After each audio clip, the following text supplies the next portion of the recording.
আমার অতি দুঃখের সহিত বলতে হয় 33 বছর আগে সেই হিন্দুস্তানে বাবরি মসজিদকে শহীদ করা হয়েছিল, ঠিক কিনা?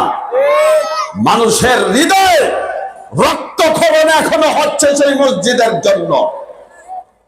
বাদশাহ বাবর তার নির্দেশে এই বাবরি মসজিদ হয়েছিল, কিন্তু সেই হিন্দুস্তানের সরকার বর্তমান প্রধানমন্ত্রী নরেন্দ্র মোদী, যিনি গুজরাটের কসাই, যিনি এই বাবরি মসজিদ ভাঙার সময় নেতৃত্ব দিয়েছে, আমরা ব্যর্থহীন কণ্ঠে বলতে চাই, যেদিন তারা বাবরি মসজিদ ভেঙেছে হিন্দুস্তানের তকদির সেদিনই ভেঙে গেছে।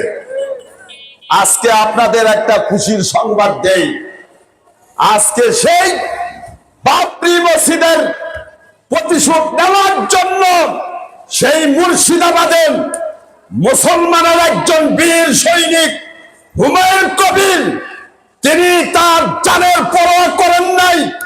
তিনি বলেছেন, যদি এই মসজিদের জন্য জীবন দিতে হয়, জীবন দিয়ে হলেও 33 বছর আগে যে বাবরি মসজিদকে শহীদ করা হয়েছে, আজকে মুর্শিদাবাদে হিন্দুস্তানে আমরা আরো একটি বাবরি মসজিদ করবো। কন্যা আল্লাহু আকবার।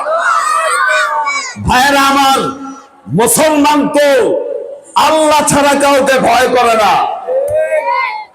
তিনি যখন এই ঘোষণা দিলেন, তার বিরুদ্ধে বিজেপি সরকারের নেতাকর্মীরা তার বিরুদ্ধে আচরণ করেছেন, তার বিরুদ্ধে কংগ্রেস তার বিরুদ্ধে আচরণ করেছেন। তিনি যেই দল করেন তৃণমূল কংগ্রেস, তাকে সেই দল থেকে সাসপেন্ড করা হয়েছে। তিনি সাসপেন্ডের পরোয়া করেন নাই, কারণ তার ভিতরে মুসলমানের রক্ত, তার ভিতরে ইমানি শক্তি, তার ভিতরে আল্লাহর ভয়, রাসূলের আদর্শ। এই জন্যই তিনি হিম্মত করেছে সেই হিন্দুস্তানের রাষ্ট্রের মধ্যে তিনি বাবরি মসজিদ করবে। আল্লাহু আকবার। আজকে যখন এই ঘোষণা আসলো, মানুষ তারা জীবনের ভয়কে উপেক্ষা করে যার যার মাথায় করে ইটা নিয়ে এই মসজিদের ভিত্তি স্থাপন করেছে। আপনারা দেখেছেন, কথা বলেন ঠিক কিনা? এই মসজিদ করতে লাগবে 300 কোটি টাকা। কত? যেরকম কত? একজনে আলহামদুলিল্লাহ 80 কোটি দিয়ে দিছে।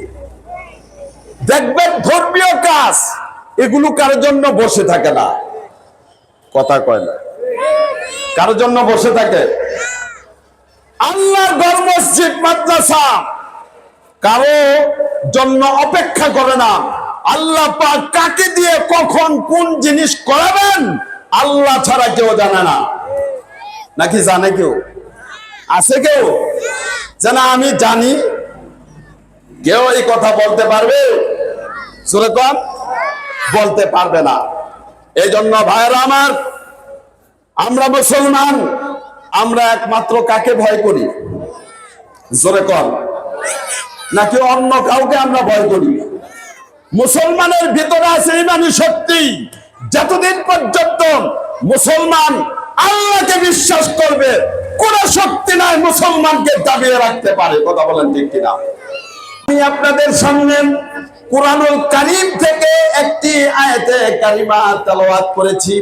আল্লাহ রাব্বুল আলামিন তার কালামে পাকে বলেছেন, যাহারাল ফাসাদু ফিল বাররি ওয়াল বাহরি বিমা কাসাবাত আইদিন নাসি লিউযীকাহুম বা'দাল্লাযী আমিলু লাআল্লাহুম ইয়ারজিউন। আল্লাহ পাক বলেন, এই জমিনের মধ্যে এবং পানির মধ্যে যত মুসিবত বিপদ দেখো তোমরা, আইদিন নাস, এগুলো হচ্ছে মানুষের হাতের কামাই। বলেন তো কিসের কামাই? হাতের কামাই। মানুষেরা যখন আল্লাহ পাকের ভয় বাদ দিয়া মানুষ যখন গুনাহ করে, অন্যায় করে, অপরাধ করে, আল্লাহ রাব্বুল আলামিন তখন এই অপকর্মের স্বাদ গ্রহণ করান। অপকর্মের কি গ্রহণ করান? স্বাদ গ্রহণ করান। কেন গ্রহণ করান? আল্লাহ পাক বলেন লাআল্লাহুম ইয়ারজিউন, যাতে করে তারা ফিরে আসতে পারে, যাতে করে তারা কি ফিরে আসতে পারে। আল্লাহ পাক আরো বলেন ওয়ামা আসাবাকুম মিন মুসিবাতিন ফাবিমা কাসাবাত আইদিকুম ওয়া ইয়াফু আন কাসীর। আল্লাহ পাক বলেন তোমরা দুনিয়ার মধ্যে যত মুসিবত দেখো এগুলো হচ্ছে তোমাদের কুকর্মের কারণে। কিসের কারণে? কথা কয় না। জমিনের মধ্যে বিপদ দেখি, জলে স্থলে বিপদ দেখি, এগুলো হচ্ছে আমাদের কুকর্মের ফল। বলেন তো কিসের ফল? কুকর্মের ফল। কে বলতেছে? কে বলতেছে? তারপর আল্লাহ রাব্বুল আলামিন বলেছেন তারপর আমি তোমাদেরকে ক্ষমা করে দেই। কন্যা সুবহানাল্লাহ। যেই পরিমাণে আমরা অপরাধ করি, অন্যায় কাজ করি, তার চেয়েও বেশি আল্লাহ আমাদেরকে ক্ষমা করেন। কন্যা সুবহানাল্লাহ। যদি আল্লাহ পাক ইচ্ছা করত গুনাহ করে কেউ বেঁচে থাকতে পারতাম না। গুনাহ করে বাঁচার কোনো কারো শক্তি ছিল না। আল্লাহ পাক আমাদের উপরে করুণা করেছে। এখন ভাই এই যে আমরা বিপদ আপদ দেখি, আমাদের উপরে আসলে বিপদ আপদ আসে কেন? আমাদের আজকের আলোচ্য বিষয় হচ্ছে এটা।